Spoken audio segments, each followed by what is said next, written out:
Salut, je m'appelle Sally. Si les enfants pouvaient choisir leurs parents, ils choisiraient probablement tous mon père. Il me laissait me coucher tard et sortir en pyjama, et il était toujours content de jouer à des jeux vidéo avec moi. Il était un peu comme un grand enfant. Il n'a pas toujours été comme ça, mais il a changé après la mort de maman. Je ne me souvenais pas d'elle parce que j'étais trop jeune quand elle est décédée. Papa n'a jamais été strict avec moi, et il m'interdisait jamais rien. À cause de ça, je n'ai jamais vraiment appris à bien me comporter. Et je disais toujours la première chose qui me venait en tête, peu importe la situation. Messieurs, votre perruque ressemble à un raton laveur mort. Où sont tes manières? Oh, t'as été élevé par une meute de loups ou quoi? En grandissant, cette manie a commencé à me causer des ennuis. Sally, c'est pas une tenue appropriée. Oh, mais c'est tellement confortable. D'ailleurs, Madame Kruger, votre haleine sont comme des chaussettes qui n'ont pas été lavées depuis une semaine. Peut-être que vous devriez aller voir un médecin. Je n'essayais pas de lui faire du mal en disant ça, mais pour une raison quelconque, elle s'est énervée. Et elle a appelé mon père à l'école. Jouer à Call of the Abyss, ça ne pouvait pas attendre. Pardon? Call of the Abyss, c'est un jeu incroyable. Il a tout. Dragon, magie, trésor. Monsieur Black, votre fille est venue en pyjama. Oh, c'est tellement confortable. C'est pas tout, Sally a osé dire que j'avais mauvaise haleine. Ah, la puanteur est vraiment horrible. Vous voulez un chewing-gum? Les chiens ne font pas des chats. Je veillerai à ce que les services à l'enfance vous contactent. Quelque chose me dit que vos compétences parentales laissent beaucoup à désirer. Papa n'a pas pris Madame Kruger au sérieux. Mais moi si. J'avais un camarade de classe appelé Rob. Ses parents ne prenaient pas bien soin de lui. Et un jour, les services à l'enfance sont venus chez eux et ont envoyé Rob dans un orphelinat. Après ça, il a été transféré dans une autre école. Et on ne s'est jamais revus. Je voulais pas subir le même sort. Papa, je ne veux pas aller à l'orphelinat. Mon petit singe, je te lâcherai jamais. Ne leur donnons aucune chance de nous séparer. On a commencé à se préparer pour le test. Tout d'abord, on a nettoyé du mieux qu'on pouvait, puis on a mis une tarte au four. Et pour finir, papa a mis une cravate. Ils sont là! Monsieur Black, où travaillez-vous? Je ne travaille pas, j'ai été viré il y a quelques années. Mais c'est bon, on a des aides sociales. Quand avez-vous emmené votre fille chez le dentiste pour la dernière fois? La fée des dents compte. Oh, pour l'amour de... Dis-moi, Sally, quels sont tes plans pour l'avenir? Oh, j'ai d'énormes projets. Papa et moi allons créer un jeu vidéo. Sois sérieuse, tu devrais aspirer à devenir avocate ou médecin. Ne dites pas à ma fille qui elle doit être. Sally est une rêveuse, et les rêveurs changent le monde. Les rêves sont une perte de temps. Après ça, ils ont inspecté notre maison pour vérifier les conditions dans lesquelles je vivais. Qu'y a-t-il derrière cette porte? Oh, ne l'ouvrez pas. Mais c'était trop tard. L'inspecteur a été frappé par une avalanche d'ordures que papa et moi nous avions cachées dans cette pièce. C'est dégoûtant! C'est quoi cette odeur? Papa, t'as oublié de sortir la tarte du four?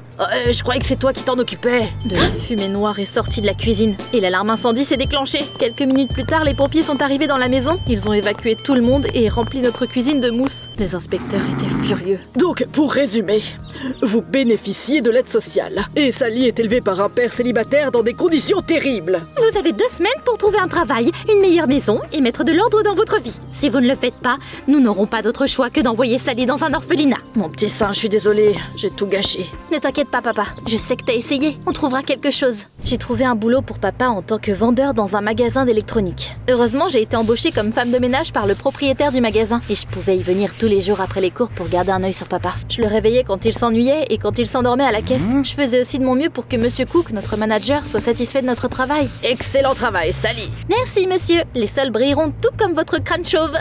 Aucune manière. Oh, je devais apprendre à réfléchir avant de parler. À part ça, les choses allaient bien. Après la visite des inspecteurs, j'ai fait une liste de choses qu'on devait faire pour qu'ils nous laissent tranquilles. Tâche numéro 1, trouver un emploi pour papa. Numéro 2, lui trouver une copine. Et enfin, emménager dans une bonne maison. Super, il a un boulot. Maintenant, on peut passer à la tâche suivante. Le lendemain, sur le chemin du travail après les cours, je me suis arrêtée à côté d'un gratte-ciel. Le siège de la société Pixel Boss était au dernier étage. C'était un studio de développement de jeux vidéo. La rumeur disait que son propriétaire était un génie fou. C'est lui qui a créé notre jeu préféré, The Call of the Abyss. Un jour, je travaillerai pour cette entreprise. Puis, quelque chose m'a distrait de mes rêves. Ce mec ressemble à Rob. Il a été adopté par quelqu'un de riche? Ou je me suis trompée? L'homme et le gars sont rapidement partis et je suis restée sans réponse. Quand je suis arrivée au magasin, papa était déjà là. J'étais sur le point de me mettre au travail aussi. Mais là, j'ai vu Monsieur Cook essayer de vendre un vieil ordi à une vieille dame à un prix gonflé. Sans hésiter, j'ai dit à la vieille dame que Monsieur Cook essayait de la tromper. Quelle jeune femme honnête. Merci. J'achèterai dans un autre magasin. Attendez! Dégage de mon chemin, espèce de gremlin avare. Tu nous as coûté un client.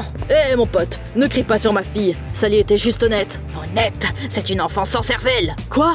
Personne n'a le droit de parler de ma fille comme ça. T'aurais pas dû faire ça.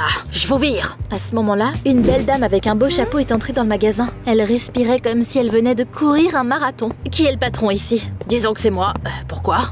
Ma tante sera bientôt là. Je veux que vous fassiez semblant que je suis la propriétaire du magasin. Voici la moitié de l'argent. Vous aurez le reste si vous réussissez à la convaincre. Pas de problème. Je jamais eu de l'argent aussi facilement. Mince, pourquoi ne répond-il pas? Mais ils sont où? J'ai regardé la dame intriguée.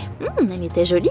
J'avais l'impression qu'elle était bien aisée. J'aurais aimé que papa ait une copine comme elle. Excusez-moi madame, seriez-vous intéressée d'avoir un homme incroyable et une fille angélique? Carrément? Ils sont où? J'ai été surprise par sa réaction, mais j'ai pointé du doigt papa et moi. Je pourrais faire mieux, mais je n'ai pas beaucoup de temps. Alors vous ferez l'affaire. La femme a vite donné une bague de fiançailles à papa. Et elle nous a demandé de faire semblant d'être sa femme pour une récompense généreuse. Avant qu'on puisse lui poser des questions, une vieille dame riche et stricte est entrée dans le magasin. Tati, bienvenue, je suis trop contente de te voir. Ah, c'est le magasin dont je t'ai parlé. Et ça, c'est ma famille. Permets-moi de te présenter. Peter et Sally. Peter et Kylie. Sally. Ils ont l'air un peu débraillés. Bizarre, non? Attends, t'es pas prêt pour ce qui s'est passé ensuite? Je suis désolée d'arriver en retard, ma chérie. C'est ta tante? Oh, c'est un plaisir de vous rencontrer. Voici notre fils, Rob. Alors t'es vraiment Rob? Ils t'ont adopté? Qu'est-ce que tu racontes, chérie? Tu ne reconnais pas ton propre frère? J'ai passé les 15 pires minutes de ma vie à lui donner naissance. J'ai réalisé que je devais jouer le jeu et me taire. La tante de Mademoiselle Pierce était clairement abasourdie par notre performance. Je ne comprends rien. Si Peter est ton mari, alors pourquoi cet homme en costume doré t'a-t-il embrassé? C'est juste notre garde du corps, on est très proches. Quel bordel! Je dois me reposer de la route. Mon chauffeur m'emmènera chez vous. Je pense qu'elle m'a cru. Mademoiselle Pierce, le plan a-t-il changé? J'étais censée agir comme votre mari. T'es arrivé trop tard, j'ai dû improviser. Désolée, je cherchais un garçon qui vous ressemblait à l'orphelinat, puis j'ai dû l'emmener dans un magasin de vêtements et dans un salon de coiffure. Psst, Rob, tu sais ce qui se passe? Non, il y a quelques heures, ce mec m'a adopté pour Mademoiselle Pierce. Je sais pas ce qu'ils font. On va le découvrir alors.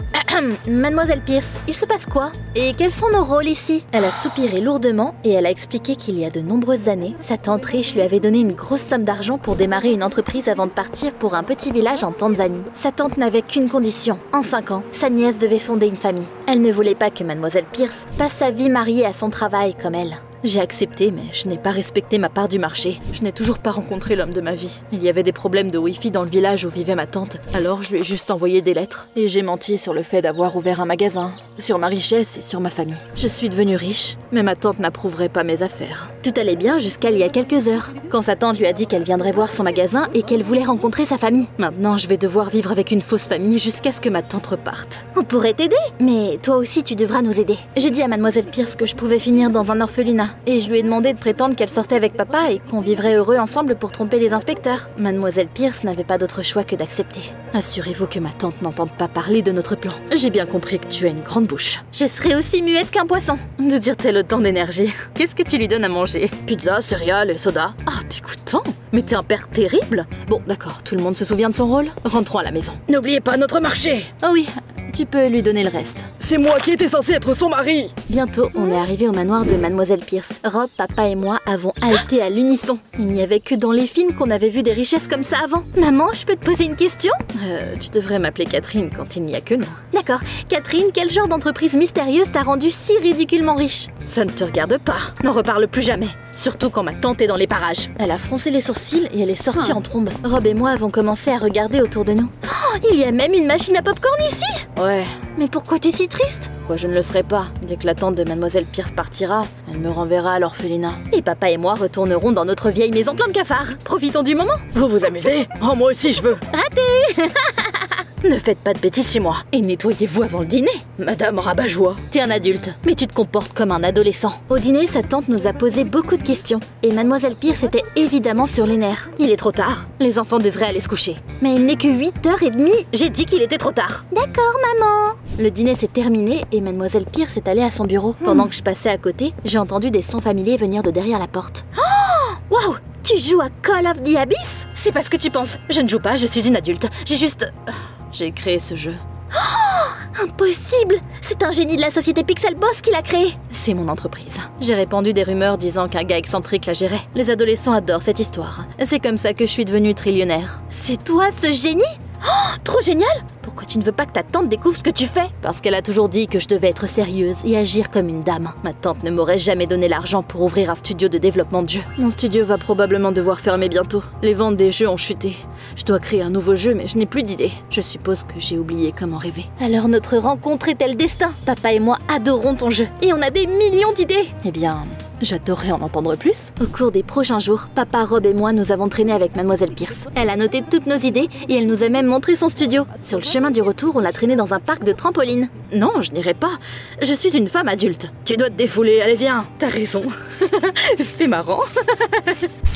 Désolée, t'excuses pas. Quelqu'un t'a déjà dit que t'avais un rire magnifique? Oh, tu vas me faire rougir. Oh, ils se comportent comme des adolescents. Même un aveugle aurait pu voir que papa et Mademoiselle Pierce tombaient amoureux. Quand on s'est arrêté pour dîner au restaurant, j'ai pris Rob et le garde du corps de Mademoiselle Pierce à part pour donner un peu d'intimité à ces tourtereaux. Trouver une copine à papa. C'est fait. Une semaine s'est écoulée. Enfin, la tante de Mademoiselle Pierce a fait ses valises. Et elle a dit qu'elle était prête à retourner en Tanzanie. Tu m'as convaincu que t'avais une famille merveilleuse et une entreprise prospère. Mais quand même, peut-être que tu veux me dire quelque chose. Non? J'ai beaucoup de choses à dire, moi. Tout ce que vous avez vu était faux. Ils ne sont même pas une vraie famille. J'ai réalisé que c'était tout faux il y a longtemps. Je connais aussi les vraies affaires de ma nièce. Je ne suis pas stupide. Catherine, j'espérais que tu agirais comme une adulte et que tu me dirais la vérité, mais tu m'as déçue. Au revoir. Mec, t'as foutu quoi là? Pourquoi t'as tout balancé? Parce que j'aime Mademoiselle Pierce depuis des années. J'espérais que si je faisais semblant d'être son mari, elle finirait par me remarquer. Mais ensuite, un idiot et sa psychopathe de fille sont arrivés et ont tout gâché. Je pensais que papa allait devenir fou et qu'il se battrait, mais à ma grande surprise, il a utilisé ces mots comme un vrai adulte. Tu sais, si tu aimais vraiment Catherine, tu ne lui aurais jamais fait de mal. Tu devrais partir. Allez tous en enfer! Le lendemain, les inspecteurs sont revenus. Ils ont vu que nos vies s'étaient améliorées et ils étaient satisfaits. Sally m'a dit que vous l'aviez contrarié la dernière fois que vous êtes passé. Permettez-moi de vous dire que rêver n'est pas une perte de temps. Je me suis enrichie grâce à mes rêves. Eh bien, je retire ce que j'ai dit. Peut-être que tu changeras vraiment le monde, Sally. J'ai senti une vague d'inspiration. Après le départ des inspecteurs, j'ai décidé qu'on devrait rester ensemble et être une famille heureuse. Mais à ma grande surprise, papa et Catherine se sont tout de suite dit au revoir. Merci pour votre aide, Mademoiselle Pierce. Merci pour tout, Monsieur Black. Je devrais faire mes valises, moi aussi. Tu vas où? Tu ne vas pas me ramener à l'orphelinat? Tu es mon fils maintenant et je suis responsable de toi. Papa et moi sommes rentrés à la maison et on a essayé de mettre de l'ordre dans nos vies. Je ne comprends pas pourquoi on a dû partir. Je pensais qu'il y avait quelque chose entre toi et Mademoiselle Pierce. Mon petit singe, Catherine est une femme merveilleuse et elle m'a aidé à grandir. J'ai trouvé un travail et je vais bien m'occuper de toi pour que personne ne puisse t'éloigner de moi. Mais quand on est adulte, les choses sont un peu plus compliquées. On ne peut pas juste emménager ensemble. Ça m'a rendu triste, mais j'étais quand même fière de papa. Il a enfin arrêté d'agir comme un grand enfant. Quelques mois se sont écoulés et Mademoiselle Pierce nous a invités à la présentation de son nouveau jeu. Papa et moi étions des invités d'honneur. J'étais heureuse de voir que Rob allait bien. Il y a des gens très spéciaux pour moi ici aujourd'hui. Peter et Sally Black. Ils m'ont aidé à réveiller mon enfant intérieur.